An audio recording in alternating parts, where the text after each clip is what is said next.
Drama serial چال باز کی اگلی قسط میں ہم دیکھیں گے کہ عاشر گھر سے جانے کا فیصلہ کر چکا ہوتا ہے کیونکہ وہ اس گھر میں مزید نہیں رہنا چاہتا جہاں اس کو اور اس کی بیوی کو اتنا بے عزت کر کے نکالا گیا ہو۔ وہ باہر بیٹھا ہوتا ہے جب اشل اس کے پاس آتی ہے اور اداسی سے کہتی ہے کہ اگر تمہارے یہاں رکنے سے تمہارے بھائیوں کا غم کم ہو سکتا ہے تو تمہیں یہاں ضرور رکنا چاہیے، تم مت جاؤ اور کچھ دن یہیں پر رہ لو۔ روحان بھی بضد ہوتا ہے کہ عاشر کچھ دن یہاں پر مزید رک جائے، جس پر عاشر کہتا ہے کہ ٹھیک ہے میں کچھ دن یہاں پر مزید رک جاؤں گا۔ وہیں اشل کچن میں کام کر رہی ہوتی ہے جب آئزہ اس کے پاس آتی ہے اور تنزیہ سا کہتی ہے کہ تم اس گھر میں مہمان ہو اور وہ بھی کچھ دیر کی، ہم مہمانوں سے کام نہیں کرواتے۔ وہ اشل کے ہاتھ سے بدتمیزی سے برتن پکڑ لیتی ہے۔ وہ مزید اشل سے کہتی ہے کہ تم شیان کا استعمال کر کے اس گھر میں واپس آنا چاہتی ہو، میں ایسا ہرگز نہیں ہونے دوں گی، کیونکہ اگر میں ایک بار تمہیں نکلوا سکتی ہوں تو دوبارہ بھی نکلوا سکتی ہوں۔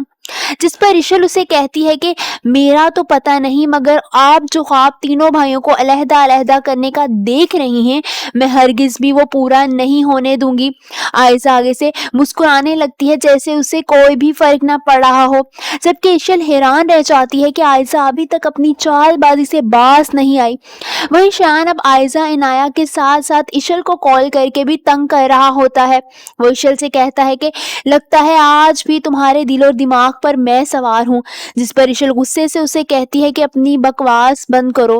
شیان اس کی بات کا کوئی جواب نہیں دیتا بلکہ الٹا کہتا ہے کہ جو تصویریں میں نے تمہیں بھیجی تھیں کیا وہ تم نے سنبھال کر رکھی ہیں؟ دراصل وہ عنایہ کی تصویروں کی بات کر رہا ہوتا ہے۔ اشل آگے سے خاموش ہو جاتی ہے۔ دوسری طرف عاشر کمرے میں بہت زیادہ رو رہا ہوتا ہے۔ اشل اس کے پاس آتی ہے اور کہتی ہے کہ کیا ہوا ہے، تم حوصلہ رکھو، جس پر عاشر کہتا ہے کہ جس باپ کو دیکھ کر ہم جیتے تھے اس کے بغیر یہ رات کیسے گزرے گی۔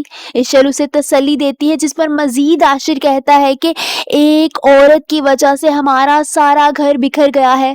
اس کا اشارہ آئزہ اور اس کی چال بازیوں کی طرف ہوتا ہے، جس پر اشل اس سے کہتی ہے کہ تم پریشان نہ ہو بلکہ یوں سمجھو کہ قسمت نے تمہیں اپنے بھائیوں سے ملنے کا ایک اور موقع دیا ہے۔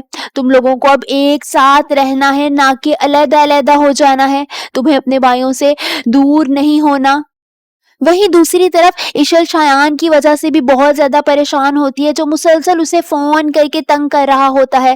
وہ اپنی موم کو کال کرتی ہے اور کہتی ہے کہ اگر آپ نے مجھے عاشر کو سچائی بتانے سے نہ روکا ہوتا تو آج یہ سب کچھ نہ ہو رہا ہوتا۔ اس کا اشارہ شیان اور عنایہ والے نکاح کی طرف ہوتا ہے۔ آپ سب کو کیا لگتا ہے، کیا شیان اب اشل، آئزہ اور عنایہ تینوں کی زندگیوں میں کوئی نیا طوفان لے آئے گا؟ کامنٹس میں اپنی رائے کا اظہار ضرور کیجیے۔